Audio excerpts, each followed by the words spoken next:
All failure is psychological. This does not mean that you won't lose some battles, because you will. But it does mean that as long as you don't give up, as long as you don't quit, then you haven't failed. It just means you've made a temporary tactical retreat. It means you've made a brief withdrawal so that you can regroup, reattack. Don't die with this gift and don't never use it. All of y'all got this wonderful gift, but you gotta use it. Some of you are not successful because every single time you run up against a trial, every time you run up against a tribulation, you stop. There is no getting around. Ain't no elevator to the top. You got to take the stairs. Stop trying to do everything the short way. Stop trying to figure out the easy way. You got to get messed up sometime. The elevator don't go to the top, man. Not in the world of success. You got to take the stairs. You got to understand that success, you can't Google success. I want to talk to you today about the power of I am. What follows these two simple words will determine what kind of life you live. I am blessed, I am strong, I am healthy, or I am slow, I am unattractive. The I ams that are coming out of your mouth will bring either success or failure. All through the day, the power of I am is at work.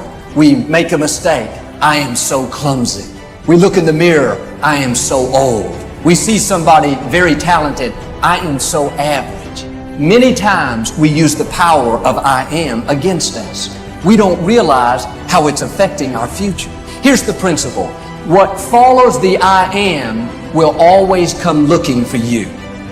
Stop complaining and do me a favor. If you want to make a difference, all you got to do is one thing. This is how you get started. You want something different? Listen to me. All you got to do is make a decision. That's it. See, when you begin to understand and acknowledge your fear and you go forth anyhow, you go forth in a spirit and a knowing that there's a way that you can begin to handle this. There's a way out here somewhere. There's a solution.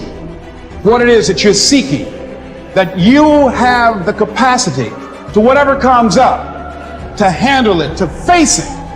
And rather than feeling powerless, you begin to feel powerful. Do you believe that you're capable of change? Do you believe that good things happen when you go through a process of learning and taking steps? Do you believe that you can actually get out of your patterns? What stands between us and where we want to go? It's always the story we tell ourselves on why we can't achieve that. And if I wanted to boil it down, I would just say, what is your biggest why? What's your biggest goal that you would love? If it was a year from now, we were sitting here, you're watching this, and it was a year later, and it was the best year of your life, what would be the biggest thing that would have changed in your life? In order to have something different, you are going to have to do something different. In order to have something more, you have to do something you haven't done yet. That thing that you want, I guarantee you, you've convinced yourself that you're fine not having it. That's why you're not pushing yourself. It's the areas in your life where you've given up, where you've said, oh, I'm fine. There is not one thing that has ever happened to you. Not one experience, not one encounter, not one crisis, not one joyful thing that hasn't happened just to make you better and help you rise. Be excited about your destiny so that you can endure the process that brings you into promise. Because there is a process before promise. And if you don't have at least a vision of the promise, the process will discourage you. There's a voice in you that has said, I can do this. I know others have failed. You have to lose your fear of failure.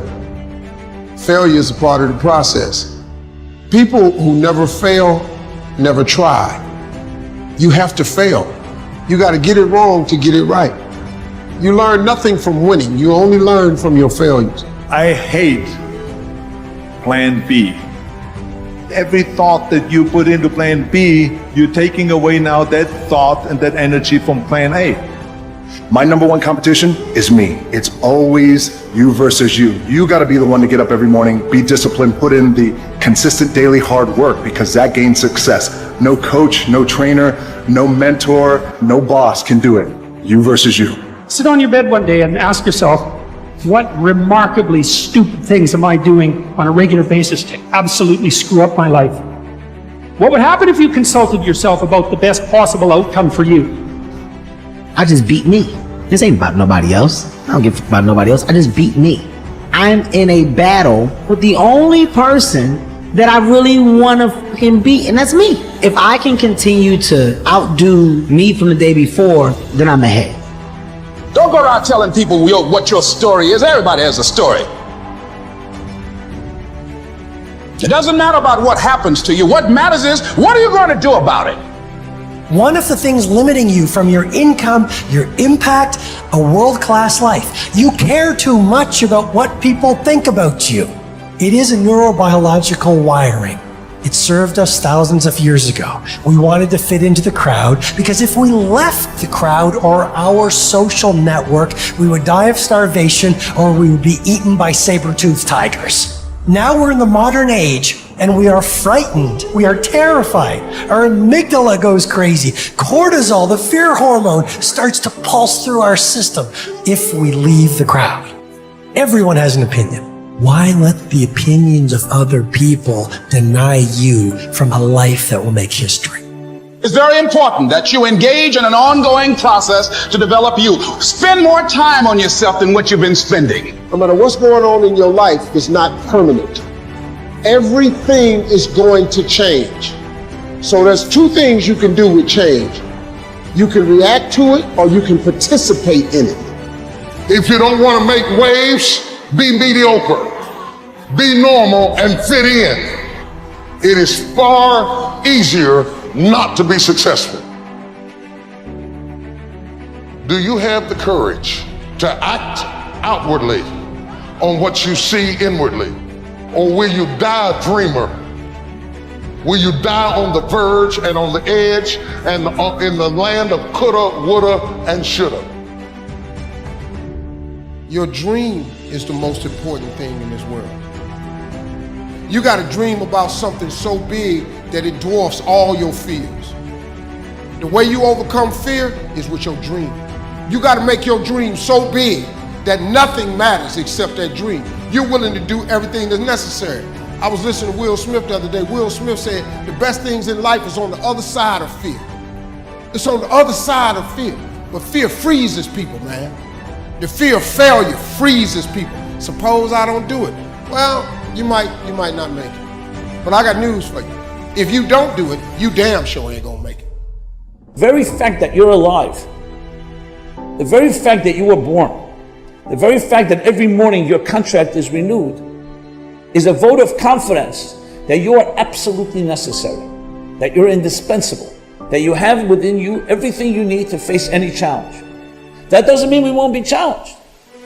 Your gift will make room for you. Now, what is your gift? It's the thing that you do the absolute best with the least amount of effort. That's your gift. Quit running away from the gift. Your gift will make room for you. Stop trying to be something you ain't gifted at. You have to understand, if you don't execute on the plan, if you don't get up in the morning when you're feeling tired, scared, if you don't execute, you're not just cheating yourself. You're cheating your family, you're cheating your employees, you're cheating your team, whatever you're a part of. It's bigger than you, man.